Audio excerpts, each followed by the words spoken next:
आज मैं आप लोगों को मानचित्र कार्य संबंधित प्रश्न बताने वाला हूं।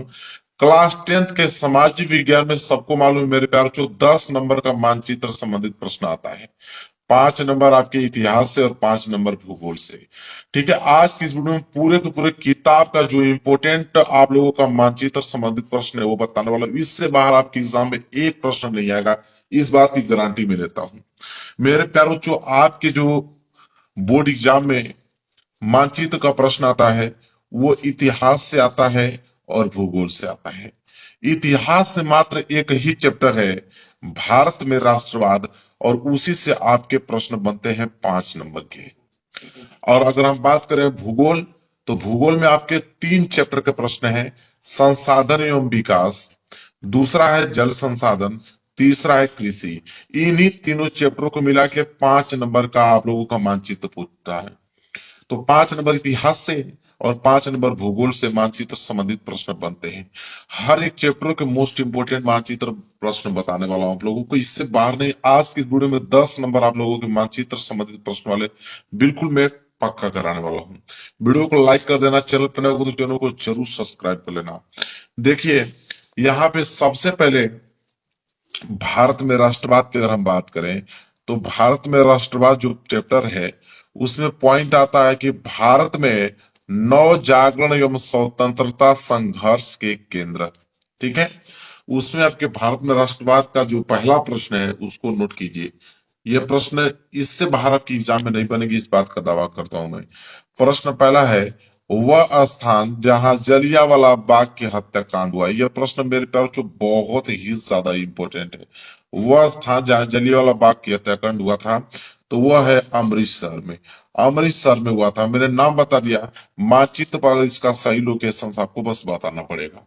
तो वह स्थान जहाँ जलियांवाला बाग का हत्याकांड हुआ, Amritsar. Very very most important, हर साल आता है, इस साल भी आपको एग्जाम में आने वाला है, तो इसको जरूर से जरूर तैयार कर लेना। दूसरा प्रश्न की अगर हम बात करें कि दूसरा प्रश्न क्या है, दूसरा प्रश्न है कि वह स्थान जहां नील की खेती करने वाले किसानों का आंदोलन हुआ। तो नील की खेती करने वाले किसानों का आंदोलन कहाँ हुआ? चंपारण में हुआ था। यह प्रश्न भी बहुत ही ज्यादा इंपॉर्टेंट है। मैंने कहा ना कि इससे बाहर आपके एग्जाम में नहीं आएंगे तो नहीं आएंगे, इस बात का दावा है मेरा। तो वह स्थान जहाँ नील की खेती करने वाले किसानों का आंदोलन का हुआ, चंपारण में हुआ। सारे प्रश्न आपको याद होने चाहिए। इसके बाद आगे आइए, अगला प्रश्न देखिए क्या है। प्रश्न नंबर तीसरा, प्रश्न नंबर तीसरा है कि वह स्थान जहां महात्मा गांधी ने नमक कानून भंग किया या नमक कानून तोड़ा। तो नमक कानून भंग किया कहाँ पे महात्मा गांधी ने? दांडी में। कहाँ पे? दांडी में। यह प्रश्न भी बहुत ज्यादा इंपॉर्टेंट है। ठीक है, प्रश्न नंबर तीसरा। प्रश्न नंबर अगर हम चौथा की बात करें, तो प्रश्न नंबर चौथा है कि वह स्थान जहां असहयोग आंदोलन कार्यक्रम को स्वीकार किया गया। तो असहयोग आंदोलन कार्यक्रम को स्वीकार कहाँ पे किया गया था? कलकत्ता में। कहाँ पे मेरे प्यारों? जो कलकत्ता में। ये प्रश्न भी बहुत ज्यादा इंपॉर्टेंट है। जो प्रश्न बताऊंगा इससे बाहर नहीं आएगा तो नहीं आएगा, इस बात का दावा है मेरा। पांचवा प्रश्न है कि वह स्थान जहां सूती मिल श्रमिकों का सत्याग्रह हुआ। तो सूती मिल श्रमिकों का सत्याग्रह कहाँ पे हुआ? सत्याग्रह तो वो अहमदाबाद में, जो कि कहाँ पड़ता है? गुजरात में पड़ता है। बहुत ज्यादा important, very very most important ये प्रश्न है कि वह स्थान जहाँ सूती मिल श्रमिकों का सत्याग्रह हुआ, अहमदाबाद गुजरात में। अगला प्रश्न देखिए क्या है। अगला प्रश्न नंबर 6 है कि वह स्थान जिसकी घटना के कारण जो है महात्मा गांधी ने असहयोग आंदोलन स्थगित किया। तो चौरी चौरा, चौरी चौरा घटना के कारण जो महात्मा गांधी जी थे वो असहयोग आंदोलन को क्या किए? स्थगित कर दिए। तो यह प्रश्न भी बहुत ज्यादा इंपॉर्टेंट है, प्रश्न नंबर 6। आगे हम बढ़ेंगे प्रश्न नंबर 7 की तरफ। और प्रश्न नंबर 7 है मेरे प्यारे बच्चों क्या है कि वह स्थान जहां किसान सत्याग्रह आंदोलन हुआ। तो किसान सत्याग्रह आंदोलन हुआ किस स्थान पे? तो खेड़ा में, जो कि कहाँ पड़ता है? गुजरात में पड़ता है। तो ये बहुत ज्यादा इंपॉर्टेंट है, वह स्थान जहाँ किसान सत्याग्रह आंदोलन हुआ, खेड़ा गुजरात। बहुत ज्यादा इंपॉर्टेंट है। अभी प्रश्न है प्रश्न नंबर 7वां। आगे बढ़ेंगे और प्रश्न नंबर 8वां की तरफ। कह रहा है कि वह स्थान जहाँ काशी हिंदू विश्वविद्यालय है। तो काशी हिंदू विश्वविद्यालय कहाँ पे है? वाराणसी में। ये बात आपको भी मालूम है, ये प्रश्न भी बहुत ज्यादा इंपॉर्टेंट है। बस 8 ही प्रश्न है उसमें मेरे प्यारे बच्चों। जो अभी हमने देखा, भारत में राष्ट्रवाद जो था चैप्टर, उसका पहला पॉइंट था कि भारत में नव जागरण में स्वतंत्रता संघर्ष केंद्र। ठीक है, उसमें 8 टॉपिक हैं, यहाँ पे आपको क्लियर हो गया मेरे प्यारे बच्चों।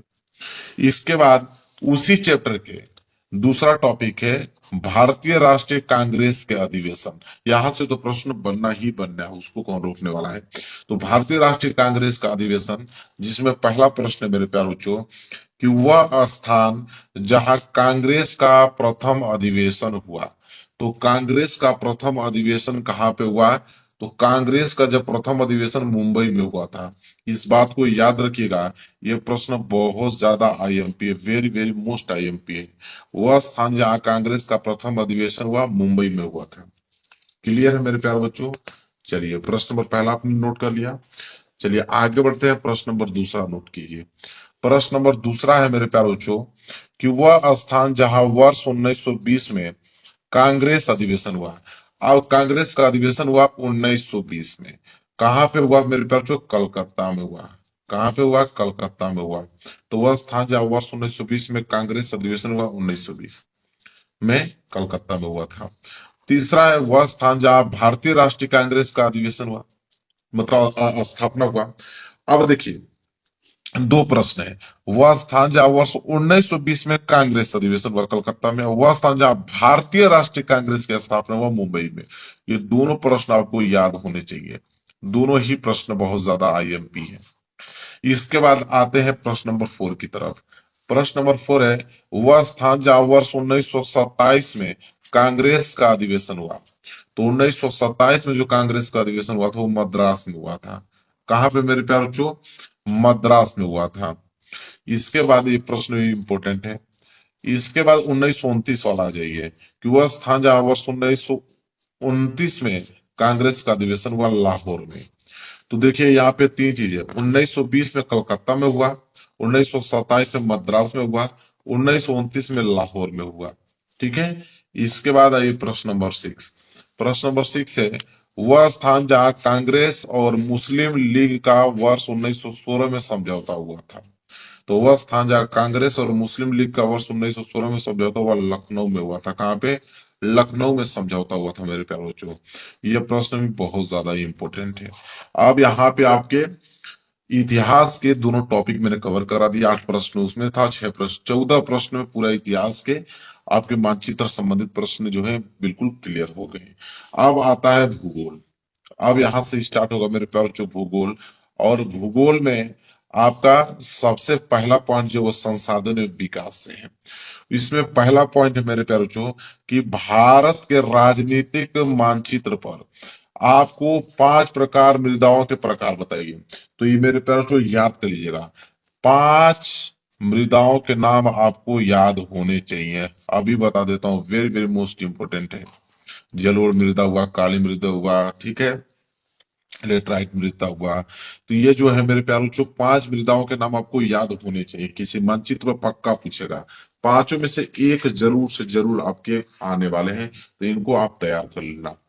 इसके बाद है मेरे प्यारों जो अगला जल संसाधन। अगला जो टॉपिक है जल संसाधन है। बोलेगा कि दिए गए मानचित्र पर निम्न बांधों को चिन्हित कीजिए। अब यहाँ पे मैं जो बांध बताऊंगा इसमें से एक बांध आपके एग्जाम में आना फिक्स है। ठीक है, हीराकुंड बांध। अब हीराकुंड बांध मानचित्र पे कहाँ है ये चीज आपको बताना ही पड़ेगा, वेरी वेरी मोस्ट इंपोर्टेंट। फिर आपका तुंगभद्रा बांध।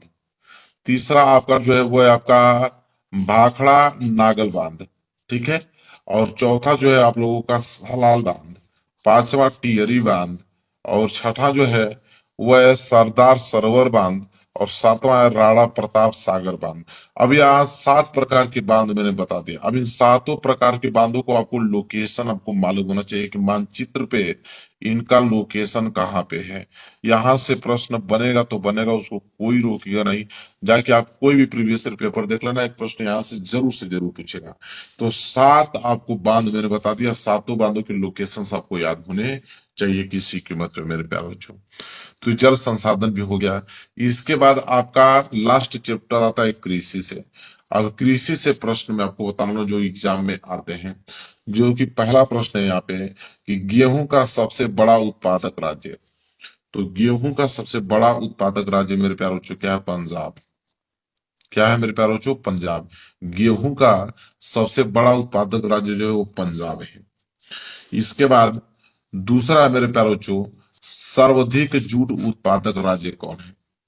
ठीक है, तो सर्वाधिक जूट उत्पादक राज्य जो है वो आपके क्या है? पश्चिम बंगाल है।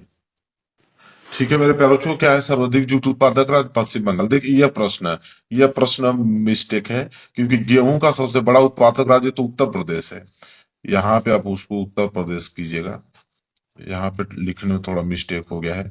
क्या है मेरे प्यारे बच्चों? उत्तर प्रदेश। गेहूं का जो सबसे बड़ा उत्पादक राज्य है उत्तर प्रदेश है मेरे प्यारे बच्चों। वहीं अगर हम बात करें जूट का, कि सर्वाधिक जूट उत्पादक राज्य जो है पश्चिम बंगाल में पाया जाता है। इसके बाद तीसरा है मेरे प्यारे बच्चों, काफी का सबसे बड़ा उत्पादक राज्य है। तो काफी का सबसे बड़ा उत्पादक राज्य जो होता है मेरे प्यारे बच्चों कर्नाटक है। क्या है? कर्नाटक है। इसके बाद है चौथा, चावल का उत्पादक राज्य। चावल का उत्पादक राज्य बिहार। तो बिहार में नहीं मेरे प्यारे बच्चों, चावल का उत्पादक राज्य जो पश्चिम बंगाल सबसे अधिक महत्वपूर्ण उत्पादक राज्य है। कौन? पश्चिम बंगाल। यहाँ पे लिख लीजिएगा, पश्चिम बंगाल। क्लियर है? इसके बाद है मेरे प्यारे बच्चों प्रश्न नंबर 5वां, मूंगफली का सबसे बड़ा उत्पादक राज्य। तो मूंगफली का सबसे बड़ा उत्पादक राज्य जो है मेरे प्यारे बच्चों गुजरात है। ठीक है, तो मेरे प्यारे बच्चों ये टॉपिक भी मैंने, वीडियो पसंद आया तो जरूर लाइक कर देना, चैनल पर नए हो तो चैनल को जरूर सब्सक्राइब कर लेना।